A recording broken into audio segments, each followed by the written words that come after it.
Olá minha joia, sou Hugo Bandeira, o comentarista representante da Faria Lima Daniel Souza. Tenta defender de todo jeito artigo mequetrefe da revista The Economist que critica o governo Lula, e recebe um esculacho de levantar defunto do Guga Chakra. Espia. Só que me chamou a atenção bastante nessa coluna, tem um tom muito duro em relação ao Lula, eventualmente mais duro do que a gente, não é que está acostumado a ver em relação a ele, é em relação à própria Economist, ela é uma revista normalmente elegante, e ela acaba quase que dando uma lição de moral. Então, entre outras coisas, a revista já começa com uma crítica dura ao presidente Lula, dizendo que o Brasil condenou com veemência os ataques americanos ao Irã, diferentemente de outros países do Ocidente que ou se resguardaram de falar ou tiveram uma postura mais calma. E eu acho que nesse começo já dá o tom do que vai ser depois a análise, porque a crítica veemente ao bombardeio das instalações nucleares do Irã, eu acho que é algo que dentro da diplomacia pode ser defendido totalmente. Mas aqui, aí ela fala uma postura crítica, muito crítica em relação aos BRICS, dizendo, originalmente ser membro do BRICS ofereceu ao Brasil uma plataforma a partir da qual exerce influência global.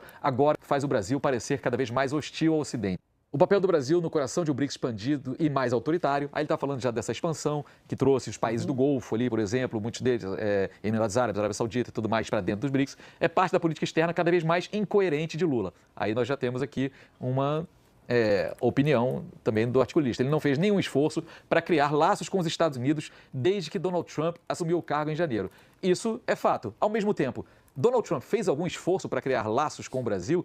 Por exemplo... A matéria está falando sobre o Lula, não está falando sobre o Trump. Exatamente. Então, me parece que é natural que ela queira analisar a postura do presidente Lula. É fato. E me parece também bastante interessante o aspecto da incoerência do presidente Lula, que foi eleito defendendo uma pauta democrática. Isso. E na medida em que ele está num grupo que é cada vez mais autoritário, me parece que é um pouco isso que está sendo colocado pela Economist. Há uma incoerência aí. Há uma incoerência que vai até certo ponto, uma vez que a Arábia Saudita... Há uma incoerência. Não, há uma incoerência. Mas uma vez que a Arábia Saudita, por exemplo, que está dentro desses países autoritários, que passaram a fazer parte do BRICS também, é um fundamental e queridíssimo parceiro dos Estados Unidos e de democracias ocidentais. Mas eles não são objeto desse artigo. Sim, mas poderíamos dizer o mesmo de um sem número de outros.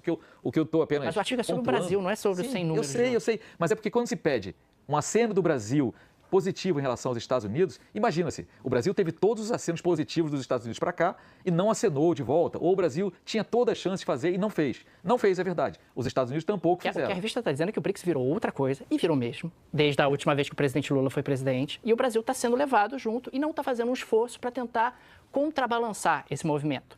Acho que é uma leitura bastante razoável. A revista tenta passar essa mensagem de que o Brasil não está tendo o cuidado que o próprio presidente Lula teve em mandatos anteriores de ter uma postura mais equilibrada, digamos assim, de sinalizar para um lado, também sinalizar para o outro. É óbvio que o Brasil não tem que sair do BRICS. É óbvio que a China é o nosso principal parceiro comercial. É óbvio que o Brasil deve manter relações bastante pragmáticas com diferentes países do mundo. Eu acho que o ponto da revista não é esse. O ponto da revista é que, no passado, o presidente Lula era mais cuidadoso em oferecer sinalizações. Talvez a gente possa comparar a política externa do presidente Lula com a do Modi, que é o primeiro-ministro da Índia. A Índia compra petróleo da Rússia como se não houvesse amanhã. Tem um ótimo relacionamento com a Rússia. E no dia seguinte está na Casa Branca. Quer dizer, a Índia consegue transitar, digamos assim, em diferentes espaços com bastante facilidade, sem ter colado na Índia uma imagem de que a Índia tem lado. Percepção importa. Existe uma percepção crescente no cenário internacional de que o Brasil tem lado. E isso para o Brasil não interessa.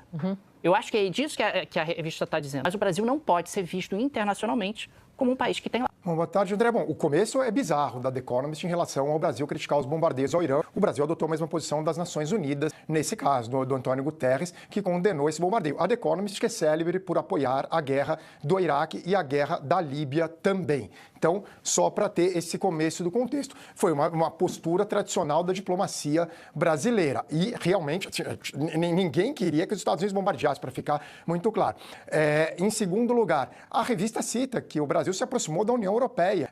E isso é muito claro. E a revista cita que o Brasil se aproximou do Japão. O Japão não é considerado Ocidente, mas, enfim, é uma nação democrática. Sobre o Trump, o Ramaphosa, da África do Sul, buscou essa aproximação com o Trump para ser humilhado na Casa Branca. E há uma estratégia clara de Itamaraty de evitar atritos com o Trump. O Trump não menciona o Brasil. A gente sempre se recorda daquele momento ali no Salão Oval da Casa Branca que a Raquel pergunta algo sobre o Brasil e ele fica espantado, o Trump, até pergunta para mim, você é do Brasil? Brasil, e daí ele dá uma resposta geral sobre a América Latina. Então também chama atenção. Sobre a relação do Brasil com o Irã, pode ser condenada, mas convenhamos, ali o Bin Salman foi recebido pelo Macron outro dia, reencontra com o Sturmer do Reino Unido, Bin Salman que mandou esquartejar um jornalista amigo nosso, então é recebido. Sobre a guerra da Ucrânia, é condenável a postura do Brasil em relação a muitas questões dessa guerra, inclusive do presidente Lula ter ido a Moscou. Crítica justa, mas ao mesmo tempo, algumas nações democráticas não condenam Netanyahu pelo governo dele, assumidamente, ter intenção de limpeza étnica na faixa de Gaza.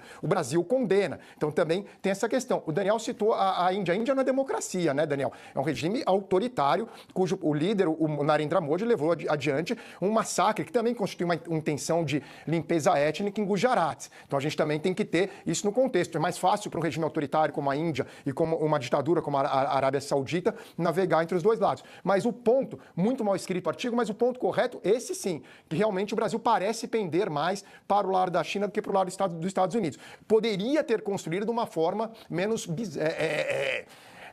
bizarra mesmo a forma como foi construído o texto, cheio de exemplos muito medíocres, mas o teor é correto. Assim, o Brasil parece, sim, que está mais para o lado da China do que para os Estados Unidos, quando poderia se equilibrar, não por questão de democracia, ditadura, poderia se equilibrar para ter benefícios para o Brasil, coisa que a ditadura da Arábia Saudita, a ditadura dos Emirados Árabes, a ditadura do Catar fazem bem. Inclusive, foram os 3 países que o Trump escolheu para visitar na sua primeira viagem, não indo a nenhuma democracia. Foi ao velório do Papa, mas não foi a Itália, propriamente, no sentido de visita de Estado, mas escolheu 3 ditaduras. Parece que os Estados Unidos têm buscado mesmo se aproximar das ditaduras, se distanciando dos países europeus e do Ocidente, como ele fez com as condenações ao Mark Carney do Canadá e a uma série de regimes democráticos da Europa. Então também chama bastante atenção